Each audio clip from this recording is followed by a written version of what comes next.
Halo semua, pernah nggak sih kalian baca puisi atau sajak, terus ngerasa kayaknya ada makna dalam banget di baliknya, tapi kok susah banget ya diungkapin? Nah, hari ini kita bakal coba bongkar rahasia di balik sajak-sajak Sunda. Kita akan cari tahu makna tersembunyi yang bikin sajak itu jadi kaya dan ya indah. Siap buat nyelam bareng? Oke, ini dia peta perjalanan kita. Pertama-tama, kita jawab dulu pertanyaan klasik. Emang sajak itu sulit ya? Terus kita akan gali kunci rahasianya. Ada 3 langkah buat menafsirkan sajak. Nggak cuma teori, kita juga bakal langsung praktek membedah sajak tanah Sunda. Dan di akhir, tujuannya adalah makna itu ada di tangan kalian. Oke, kita mulai dari yang paling dasar ya.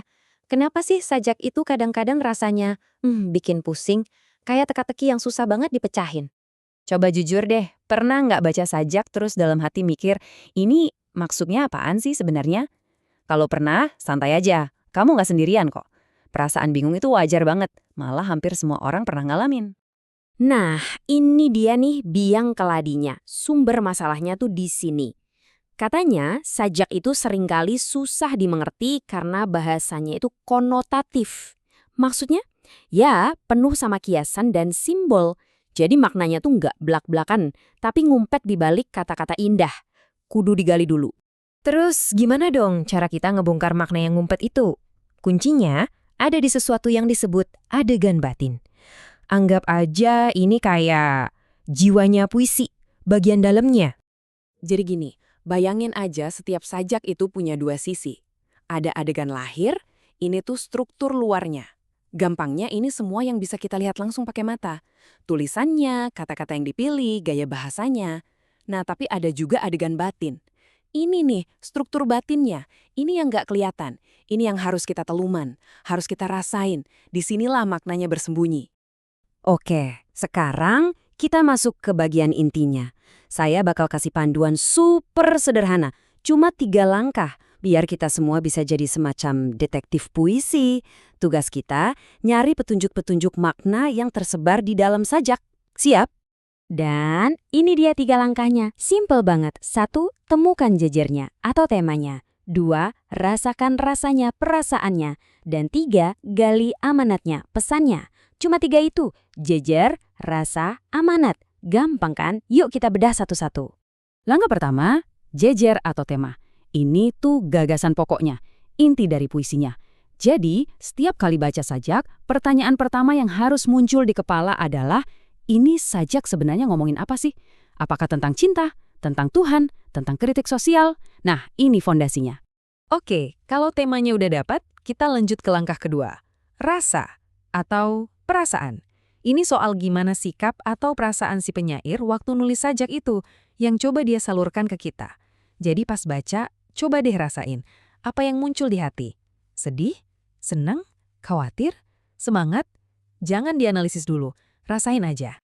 Nah, yang terakhir dan ini yang paling penting adalah amanat. Pesannya, ini tuh so what-nya dari puisi itu. Setelah kita tahu temanya, udah ngerasain emosinya, pertanyaannya adalah, jadi pelajaran apa yang bisa kita ambil? Pesan apa yang mau disampaikan sama si penulis? Inilah bisa dibilang harta karun yang kita cari dari sebuah sajak.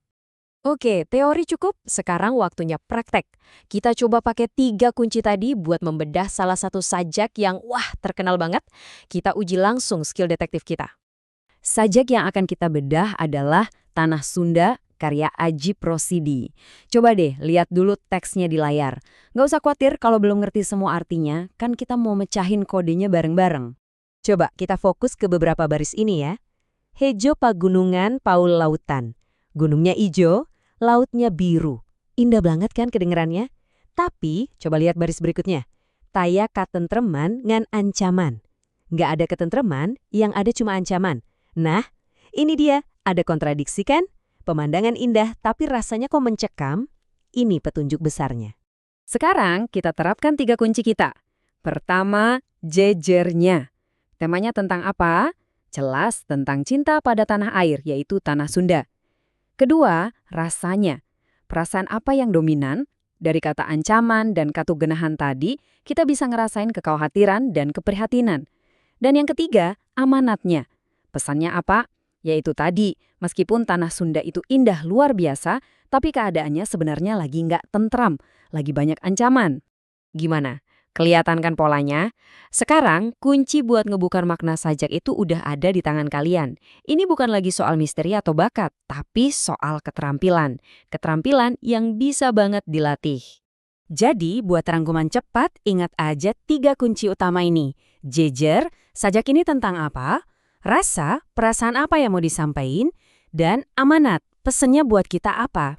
Baca lagi, baca terus, dan rasain. Karena pada akhirnya, penafsir terbaik dari sebuah puisi, ya kamu sendiri. Maknanya baru hidup waktu kamu yang baca. Nah, sebagai penutup, saya mau kasih tantangan kecil buat kalian. Dengan 3 kunci udah kita pegang ini, sajak apa yang bakal jadi korban pertama kalian buat dibedah?